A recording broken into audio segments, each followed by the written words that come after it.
श्री स्वामी समर्थ। जय जय स्वामी समर्थ। स्वामींचं नाव घेऊन मी या व्हिडिओला सुरुवात करते। हिंदू धर्मात ब्रह्मा, विष्णू आणि महेश या त्रिदेवांना विशेष स्थान आणि महत्त्व आहे।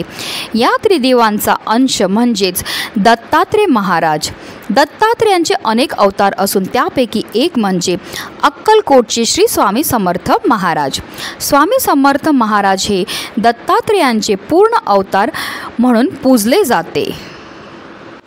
गाणगापूर येथील अक्कलकोट हे स्वामी भक्तांचे श्रद्धास्थान आहे। या ठिकाणी स्वामी समर्थ महाराज प्रकट झाले होते।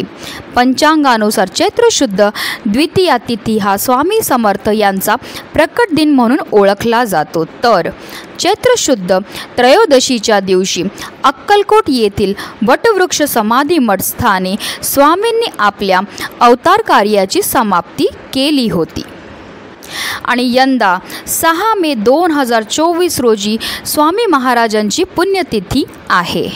आणि या दिवशी आपल्याला आवर्जून स्वामी महाराजांना हाच नैवेद्य अर्पण करायचा आहे। त्याचबरोबर आपल्याला एका मंत्राचा जप सुद्धा करायचा आहे। त्याबद्दल सविस्तर आणि महत्त्वाची अशी माहिती मी तुम्हाला या व्हिडिओमध्ये देणार आहे। तर व्हिडिओ पूर्ण पहा आणि जर तुम्ही माझ्या चॅनलवर नवीन असतील तर चॅनलला सबस्क्राईब करा आणि शेजारी बेल आयकॉन सुद्धा प्रेस करा, जेणेकरून तुम्हाला माझ्या नवनवीन व्हिडिओचं नोटिफिकेशन हे मिळत राहील।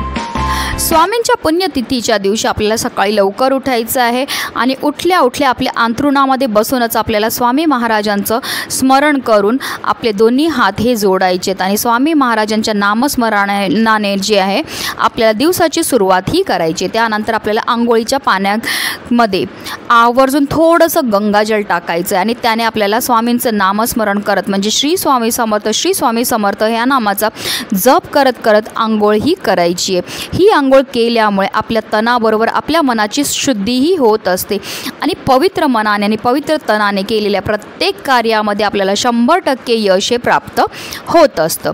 त्यानंतर आपल्याला स्वच्छ वस्त्र हे परिधान करायचे आणि आपली देवपूजा ही करून घ्यायची आहे।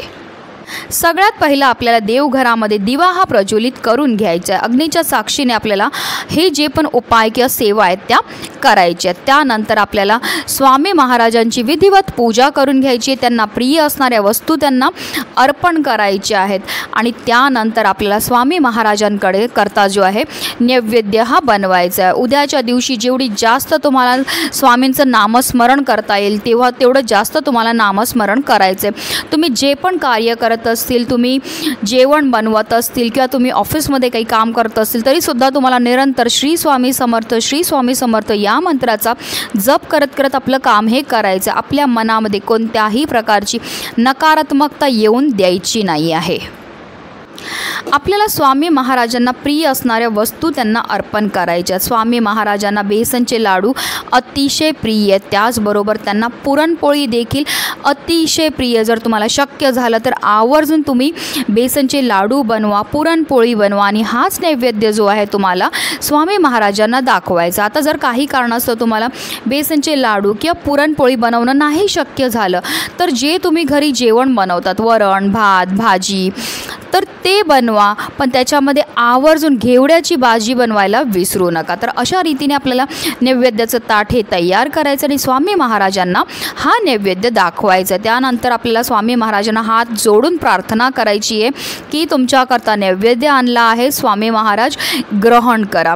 अशा रीतीने आपल्याला नैवेद्य हा तयार करून स्वामी महाराजांना अर्पण करायचं आहे। नैवेद्य अर्पण केल्यानंतर जो आपल्याला मंत्राचा सुद्धा जप हा करायचा आहे, जो अतिशय प्रभावी मंत्र आहे, जो तुम्हाला दिवसभरामध्ये जेव्हा पण शक्य होईल तेव्हा तुम्हाला किमान 108 वेळा ह्या चमत्कारिक मंत्राचा जप हा करायचा आहे। तर हा मंत्र म्हणजे श्री दत्तमाला मंत्र। हा एक अत्यंत चमत्कारिक मंत्र आहे। दत्तमाला मंत्र हा जवळपास सर्व दत्त भक्तांना अतिशय प्रिय व सुपरिचित आहे।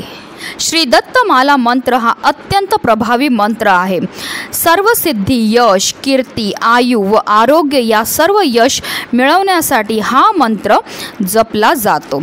हा मंत्र सिद्धीसाठी सुरुवातीला व अखेरीस 108 वेळा आपल्याला पठण हा करायचा आहे. आता काही कारणास्तव जर तुम्हाला पठण करणं शक्य नसेल तर यूट्यूबला लावून द्या, तुम्ही श्रवण केलं तरीही चालणार आहे. पण जेव्हा तुम्ही हा मंत्राचं श्रवण करणार असेल तर तुम्हाला आसन घेऊन बसायचं आहे आणि एकाग्रताने ह्या मंत्राचं तुम्हाला तुमच्या कानावर हे प्रत्येक शब्द हे पडले पाहिजेत. जेव्हा तुम्ही हे पठण करत असतील तेव्हा तुम्हाला काही नियमसुद्धा बंधनकारक आहेत. तुम्ही हे पठण करत असताना कोणाशी बोलायचं नाही आहे की कोणत्याही कारणाने ह्यामध्ये खंड पडला नाही पाहिजे. एका बैठकीमध्ये तुम्हाला 108 वेळा या मंत्राचा जप करायचा आहे. नक्की करून पहा.